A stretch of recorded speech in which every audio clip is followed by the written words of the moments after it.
Hola, hoy grabo el episodio 9 de Negociación desde cero y vengo con un tema que a mí me interesa mucho, que es la negociación y el poder. Eh, el poder es un factor fundamental en la negociación, porque cambia todas las reglas. No es lo mismo que un compañero de trabajo le pida que se quede una hora más a trabajar a que se lo pida a su jefe. ¿Por qué? Porque cambia el poder de quien se lo está pidiendo. Esto todos lo sabemos y es perfectamente lógico, pero cuando nos toca negociar no lo sabemos usar. Lo que yo quiero en este episodio es que quien me está escuchando, que lógicamente está interesado en el tema de la negociación, tome conciencia al 100% de cómo la relación de poder entre las partes de una negociación afecta a la misma y cómo sacarle provecho a este factor. Lo primero que hay que entender es cómo y por qué el poder afecta a la negociación. El poder es un factor de dominación, es decir, si nosotros dependemos de alguien y no lo podemos sustituir fácilmente, automáticamente esa persona pasa a tener poder sobre nosotros. Fíjense los dos factores que estoy nombrando muy importantes. Primero, la dependencia y el segundo, la imposibilidad de sustitución. No los dije en ningún orden de importancia porque los dos son igualmente importantes. Las negociaciones en su mayoría están a favor de la parte que tiene más poder. Es decir, que esta parte puede pedir más y ofrecer menos e igualmente va a ser aceptada. Si alguien llega a una negociación sin ningún poder sobre la otra parte y la contraparte tiene poder absoluto, esta persona que llegó sin poder ya perdió. Ahí no hay santo que lo salve ni palabra mágica. Únicamente puede apelar a la piedad, no hay más nada. A mí me gusta siempre hacer el ejemplo del taxi para que este punto quede comprendido al 100%. Si usted para un taxi en la calle para montarse y antes de subirse el taxista le dice: señor, yo por cada carrera cobro el doble, así que al llegar multiplicamos por 2 lo que dice el taxímetro y eso es lo que me tiene que pagar. Lógicamente usted se va a subir, usted no se va a subir, usted va a esperar otro porque no tiene por qué pagarle a ese taxista el doble. Si hay 1000 taxis que cobran lo que dice el taxímetro. Ahora, supongamos que en la misma situación se da, pero está lloviendo, es de noche, usted ya tiene media hora esperando un taxi y no pasa ninguno disponible y además usted se está cagando. El tipo puede multiplicar por 5 el valor del taxímetro y usted le va a decir: lléveme. Ahí están presentes los dos factores del poder: dependencia e imposibilidad de sustitución. Usted depende absolutamente del taxista para no cagarse en la calle y además ya tiene media hora esperando y no ha encontrado taxi. Eso le confiere a ese taxista un poder que en una situación normal no tendría. Bueno, ya sabemos que el poder inclina la balanza de la negociación y que la misma estrategia de negociación funciona de manera distinta si tenemos poder o no. Ahora vamos con el segundo punto a concientizar. Y es que las condiciones de poder se fijan por lo general antes de una negociación. Antes de la primera palabra en una negociación ya está establecido quién es quién, por lo que no podemos pretender llegar a una negociación y querer ganar poder ahí. Ese poder ya está fijado desde antes, no se puede cambiar en el momento de la negociación salvo que tengamos un as bajo la manga que nos confiera poder. Eso lo vamos a hablar más adelante. Pero por ahora, fijemos esto en nuestra cabeza. Las relaciones de poder se establecen antes de empezar una negociación. El tercer punto que quiero que concienticemos es que la mayoría de las negociaciones, en la mayoría de las negociaciones, nadie tiene el poder absoluto, absoluto. Es decir, siempre el más débil tiene una cuota de poder. Esta puede ser grande o pequeña, pero siempre la tiene. Si no la tuviera, no estuviera en la negociación. Por alguna razón, la parte con más poder está negociando. Hay algo que le interesa de la parte con menos poder. Repasemos lo que hemos visto hasta ahora, que son cosas a mi punto de vista complejas, y después nos vamos a meter con la estrategia. Primero, los factores que otorgan poder son la dependencia y la imposibilidad de sustitución. Eso grábenselo. Y tres constantes de las que tenemos que tomar conciencia acerca del poder en una negociación son: la balanza de la negociación siempre está inclinada a favor de la parte con más poder. La relación de poder en la negociación se establece antes de que la negociación empiece. Y tercero, casi siempre la parte más débil de la negociación tiene una cuota de poder, aunque sea una cuota mínima. Voy a hacer mención a un cuarto punto, que es la ley. La ley está hecha para que el más débil tenga cómo defenderse ante el más fuerte, pero eso ya tiene otros matices, es un tema amplio. Y yo quiero hablar de las negociaciones que se llevan al día a día y no me voy a meter por el lado de los conflictos, porque ya son muchas cosas las que entran en juego y da para otro episodio, así que no voy a hablar hoy de la parte legal. Sigamos. Acuérdense, hagan un ejercicio retrospectivo y acuérdense de las negociaciones en las que ustedes han estado y ahora analícenlas desde el punto de vista del poder. ¿Cómo ha funcionado el poder para que esa negociación se desarrolle? Y pregúntense si la relación de poder fuese distinta, la negociación hubiese terminado con el mismo acuerdo o hubiese tenido otro acuerdo. Piensen eso y dense cuenta cómo cambian las cosas cuando el poder cambia de manos.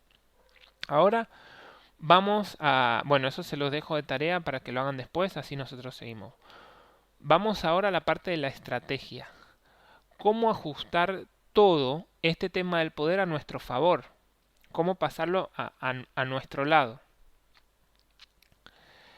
Lo primero que tenemos que aprender de lo que yo ya hablé acá es que una negociación se tiene que preparar con el mayor tiempo de antelación posible. Porque en el tiempo de antelación es donde nosotros vamos a poder manejar el poder a nuestro favor. De ahí es donde vamos a sacar nuestras cuotas de poder. Esto solo lo podemos hacer antes de la negociación. Recordemos lo que ya hablamos, donde dejamos claro que la relación de poder se establece antes de la negociación y cuando llegamos a negociar ya eso está establecido. Entonces, la estrategia para ganar poder es antes de negociar. Antes de negociar se tiene que trabajar todo el entorno para que esto juegue a nuestro favor, para poder sacar poder. Ahora, ¿cómo le sacamos poder a la otra parte? Hay varias formas, pero todas las formas están basadas en los dos principales factores de poder que ya hablamos, que es la dependencia y la imposibilidad de sustitución. Y esos dos factores hay que trabajarlos por igual, porque en caso de que en un factor estén empatados, que pasa muchas veces, todavía queda un factor adicional para inclinar la balanza. Por ejemplo, en la relación padre-hijo. Los dos están empatados en cuanto a la imposibilidad de sustitución, es decir, los dos son insustituibles porque el padre es el padre del hijo es el hijo del padre y ya esa relación está cerrada y no se puede sustituir un hijo por otro o decir, bueno, mi papá ahora va a ser otro. Entonces eso es una relación donde se da una imposibilidad de sustitución mutua. Entonces ahí el factor que inclina la balanza es la dependencia. Ahí el que dependa del otro pierde. Cuando el niño está pequeño, el niño tiene las de perder, pero cuando el papá se pone anciano y empieza a depender del hijo hasta para poder mear, ya el poder cambió de mano. Así que los dos factores, la dependencia y la imposibilidad de sustitución, hay que trabajarlos porque no sabemos cuál de los dos nos va a dar la ventaja. ¿Qué tenemos que lograr antes de empezar la negociación? Primero sacarle poder a la otra parte y después ganar poder nosotros. Todo el poder que podamos es lo mejor. Siempre tratar de agarrar el máximo poder posible porque cada cuota de poder que nosotros agarremos nos empieza a dar cada vez un poquito más de ventaja en una negociación. Empecemos por cómo sacarle poder a la otra persona. Una forma es eliminando la dependencia, como ya lo dijimos, y la otra es eliminando la imposibilidad de sustitución. ¿Cómo lo hago yo? Yo recomiendo siempre ir a las negociaciones con un plan B. Esto es un trabajo previo que yo sé que es engorroso, nos lleva tiempo, nos saca energía, nos cansa, pero a su vez nos va a dar una carta muy fuerte, porque nos va a decir exactamente hasta qué punto la otra parte tiene poder sobre nosotros. Por ejemplo, si yo voy a comprar un carro que me gustó en $20,000, antes de intentar negociar un precio más bajo, yo voy a buscar en otros lugares que venden ese mismo carro y carros similares, y así establecer hasta dónde puedo llegar a negociar con ese vendedor. Y así con todo. Si yo tengo un plan B, automáticamente le saco poder a la otra parte, porque estoy quitándome de encima la imposibilidad de sustitución. Sencillamente, si el acuerdo con el plan B es mejor que el acuerdo que iba a lograr con el plan A, sencillamente tomo el plan B y ya está. Encima, si la contraparte además sabe que tenemos un plan B, se va a sentir con menos poder aún. Y eso, si lo sabemos manejar con cuidado, nos puede jugar a favor. Hay que manejarlo con cuidado. Porque también no podemos caer en el chantaje. Eso es, bueno, o podemos caer, pero es algo que éticamente no recomiendo yo.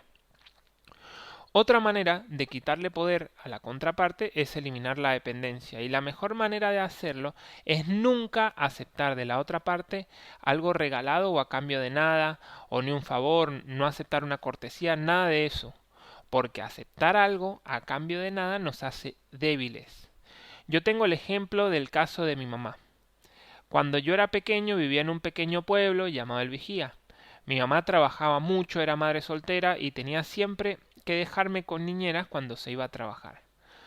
Nunca pude encontrar la niñera ideal y su solución fue enviarme a otra ciudad a vivir con mi abuela. Mi abuela estuvo siempre pendiente de mí, pero ahí mi mamá, si bien ganó en comodidad, perdió en poder. Ahora, cualquier decisión que mi mamá quería tomar acerca de mí tenía que pasar el filtro de mi abuela, porque mi mamá le había conferido poder. Había ganado facilidad, había ganado comodidad, pero había perdido poder. En resumen, cuando aceptamos una ayuda, un favor, un dinero, a cambio de nada, estamos entregando poder, porque no sabemos después cómo lo vamos a tener que pagar. Incluso nos compromete a tener que decir que sí a cosas que queremos decir que no.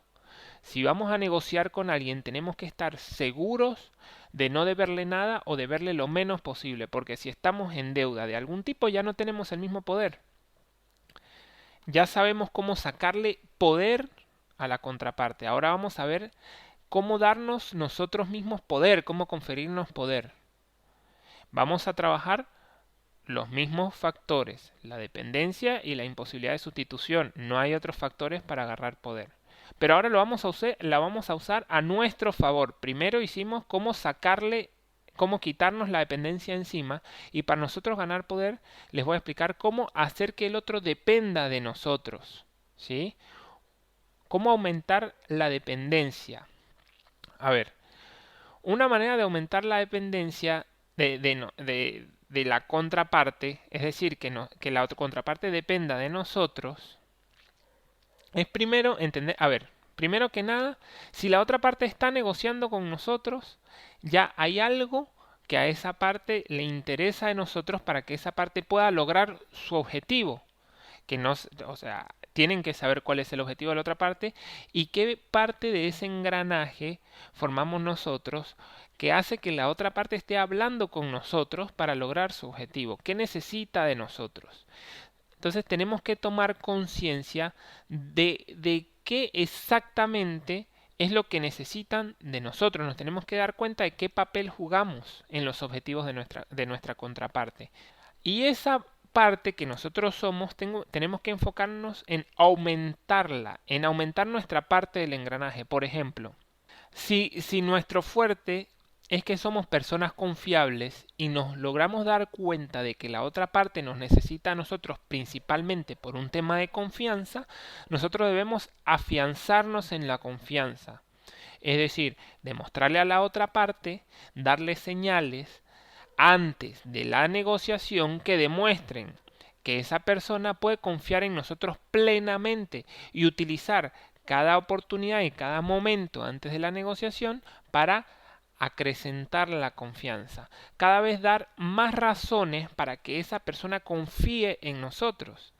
Eso hace que la otra persona nos vea a nosotros como un valor para conseguir los objetivos y lo vuelve en cierta medida dependiente a nosotros. Otra forma de aumentar nuestro poder es haciendo cada vez sea más difícil sustituirnos. Hablo de la imposibilidad de sustitución.